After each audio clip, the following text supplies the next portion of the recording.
кои се бенефитите за нашата земја што може во иднина да ги очекуваме? Добро, Централна европската иницијатива е формирана пред 29 години, уште во времето на бивша Југославија или крајот на бивша Југославија, каде што автоматски се трансформираат сите нови земји настанати од бивша Југославија со своите аспирации за членство во Европската унија.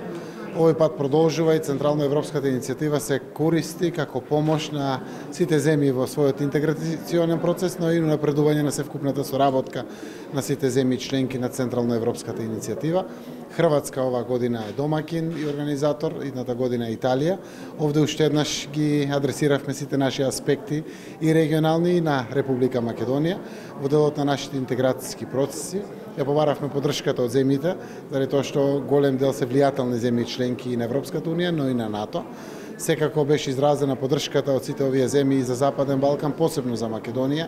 Македонија се истакнува во позитивно светло во делот на сето она што се случуваше во последната 1,5 година, пред се наградењето на пријателството, но и на сериозните реформи кои што се случуваат во Македонија, се вкупното покачување на демократските процеси во Македонија и надежта дека токму баш преку Македонија ќе продолжи и проширувањето на Европската унија.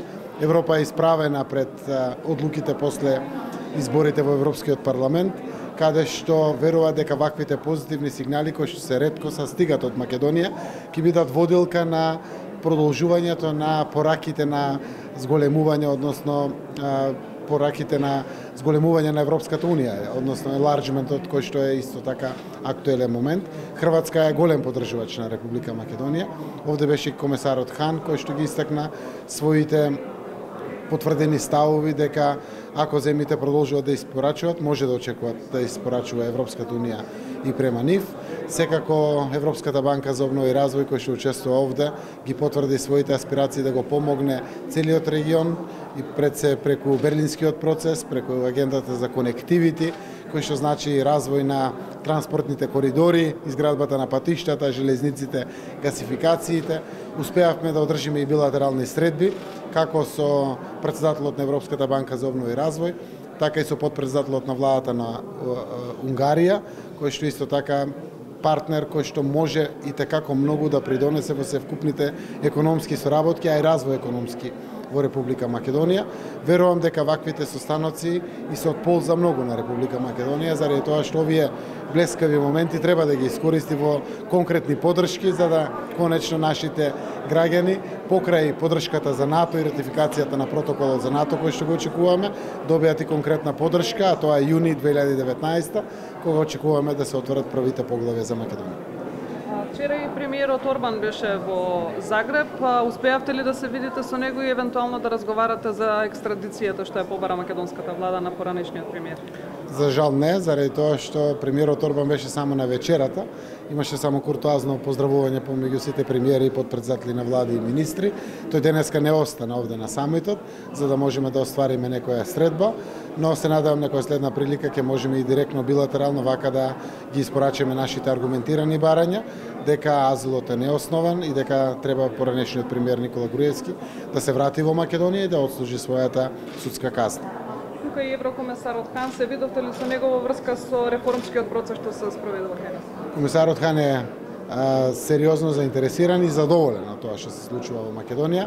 Разговаравме за сите детали, ги кажавме детално аспирациите што очекуваме до крајот на ноември, што е тоа што во јануари ќе се случува, зборувам за реформите.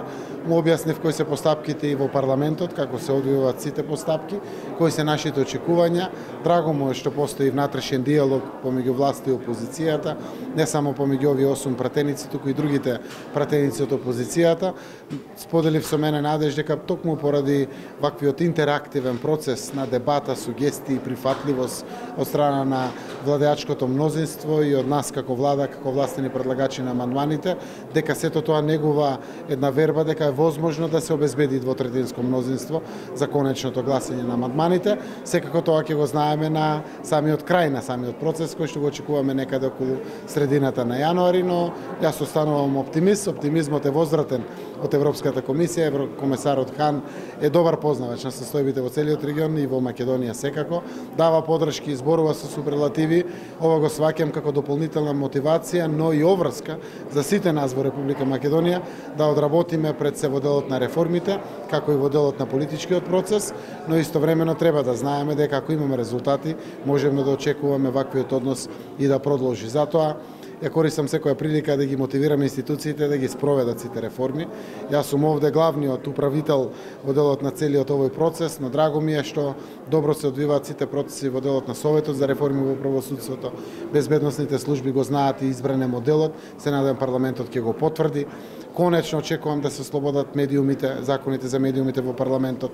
Барем 2019 да ја почнеме со вака проевропски закони, зад кои што стои медиумската заедница во Македонија, но многу се важни реформите во јавната администрација. Работиме на конкретизација на конкретни проекти кои што верувам крајот на годината или почетокот визуелно ќе ги представиме пред граѓаните за да знаат точно што ќе се случува во јавната администрација и борбата против корупцијата и криминалот врзана со новиот закон за борба против корупција и организиран криминал.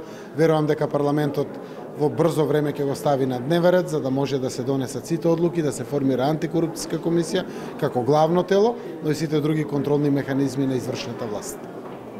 Благодарам.